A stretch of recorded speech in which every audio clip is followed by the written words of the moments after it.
यूपीएटी news, खबर से असर तक।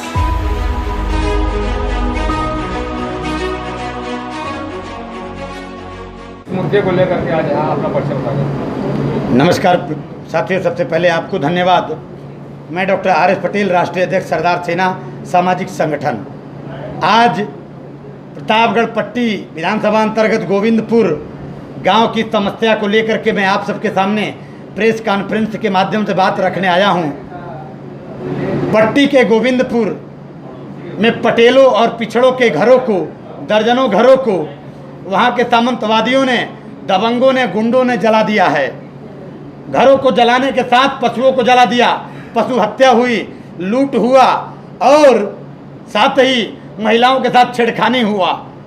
पूरे गांव में दहशत का माहौल है। आज 21-22 दिन बीत गया है, लेकिन पीड़ित परिवारों को आज तक न्याय नहीं मिल पाया। ठीक से FIR नहीं लिखा जा चुका। और इतना ही नहीं, हमारे जैसे समाज सेवी, तमाम पूर्व सांसद, पूर्व कैबिनेट मंत्री, तमाम विधायक पीड़ितों को न्याय दिलाने के लिए गांव में गए। उन सब के खिलाफ योगी सरकार ने, योगी सरकार की तानाशाह पुलिस ने, योगी सरकार के सरकारी गुंडों ने लगातार FIR करते गए। जबकि जो गुंडों ने, जो अपराधी हैं, जिन लोगों ने गांव को जलाया, जिन लोगों ने छेड़खानी किया, जिन लोगों ने गांव को लूटा, आगजनी किया, पशुओं की हत्या किया, उनके खिलाफ FIR ठीक से आज तक नहीं हो पाया और एक लोगों को गिरफ्तार भी सरकार के लोग नहीं कर पाए। इस बात से क्षुब्ध होकर पूरे प्रदेश के लोगों ने सरदार सेना की अगुवाई में कल यानी 11 जून को विधानसभा लखनऊ का घेराव किए।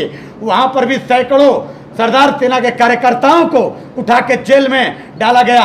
हालांकि कल दबाव के बाद योगी सरकार के पुलिस ने छोड़ तो दिया, लेकिन लगातार गुंडाराज, अपराध, जंगलराज, डकैती, बलात्कार योगी सरकार में हो रहा है।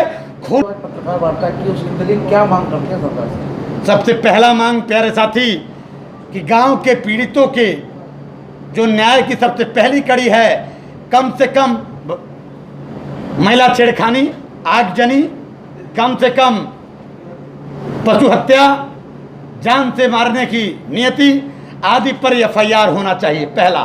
दूसरा, पीड़ितों का जिनका घर जला, सब कुछ बर्बाद हुआ, कम से कम 50 लाख रुपया उनको मिलना चाहिए। जो घायल हुए, घायल अवस्था में बिना इलाज का प्रतापगढ़ प्रशासन ने जेल में ठूस दिया, इलाज तक नहीं किया, यह मानवीय अवहेलना है, यह अमानवीय कृत्य है। उनको 5 लाख रुपए का मुआवजा दिया जाए। साथ ही परिवार को कम से कम एक सरकारी अवैध नौकरी और एक शस्त्र लाइसेंस सरकार द्वारा निर्गत किया जाए। ये हम मांग सरदार सेना करती है। कोरोना काल में हम आप सबसे अनुरोध करते हुए और स्वयं आप सबके स्वास्थ्य की चिंता करते हुए और कोरोना काल में प्रेस कॉन्फ्रेंस में आप सब लोग उपस्थित हैं, इसलिए हम आपका आभार, परिवार की तरफ से आप सबका आभार व्यक्त करते हैं। आज आप सबके बीच बातचीत करने का मुख्य कारण उत्तर प्रदेश योगी सरकार की तानाशाही, जंगलराज, लूट, हत्या और बलात्कार जैसे तमाम कोरोना काल में संगीन अपराध बढ़े हैं। सामान्य समय के अपेक्षा बलात्कार जैसी जो घटना है उस पर भी खासकर दलित, पिछड़ों और अल्पसंख्यकों पर अत्याचार ज्यादा हुआ है। जाति, धर्म, जाति देख करके न्याय की बात आती हो तो उसको न्याय नहीं, उसको अन्याय कहा जाता है। हम उत्तर प्रदेश सरकार पर सरदार सेना परिवार की तरफ से यह निश्चित रूप से अन्याय का आरोप लगाते हैं कि तमाम ऐसी घटनाएं हुई है जिन घटनाओं में न्यायोचित कार्रवाई सरकार की तरफ से नहीं हो पाया है। हुआ है, आप सबको अवगत कराते हैं, सबको अवगत हो कि प्रतापगढ़ पट्टी विधानसभा के गोविंदपुर धुई पसरा एक गांव है। उस गांव में पिछले 22 मई को दर्जन भर से ज्यादा पिछड़ों और पटेलों के घर जला दिए गए, पशु जला दिए गए, महिलाओं के साथ उत्पीड़न हुआ, घर में घुसकर छेड़खानी की गई, गोलियां चलाई गई। उस विषय में आज आप सबसे न्याय की उम्मीद लेकर देश की चौथी कड़ी पत्रकारिता से, पत्रकार साथियों से बात करने के लिए आया हूं।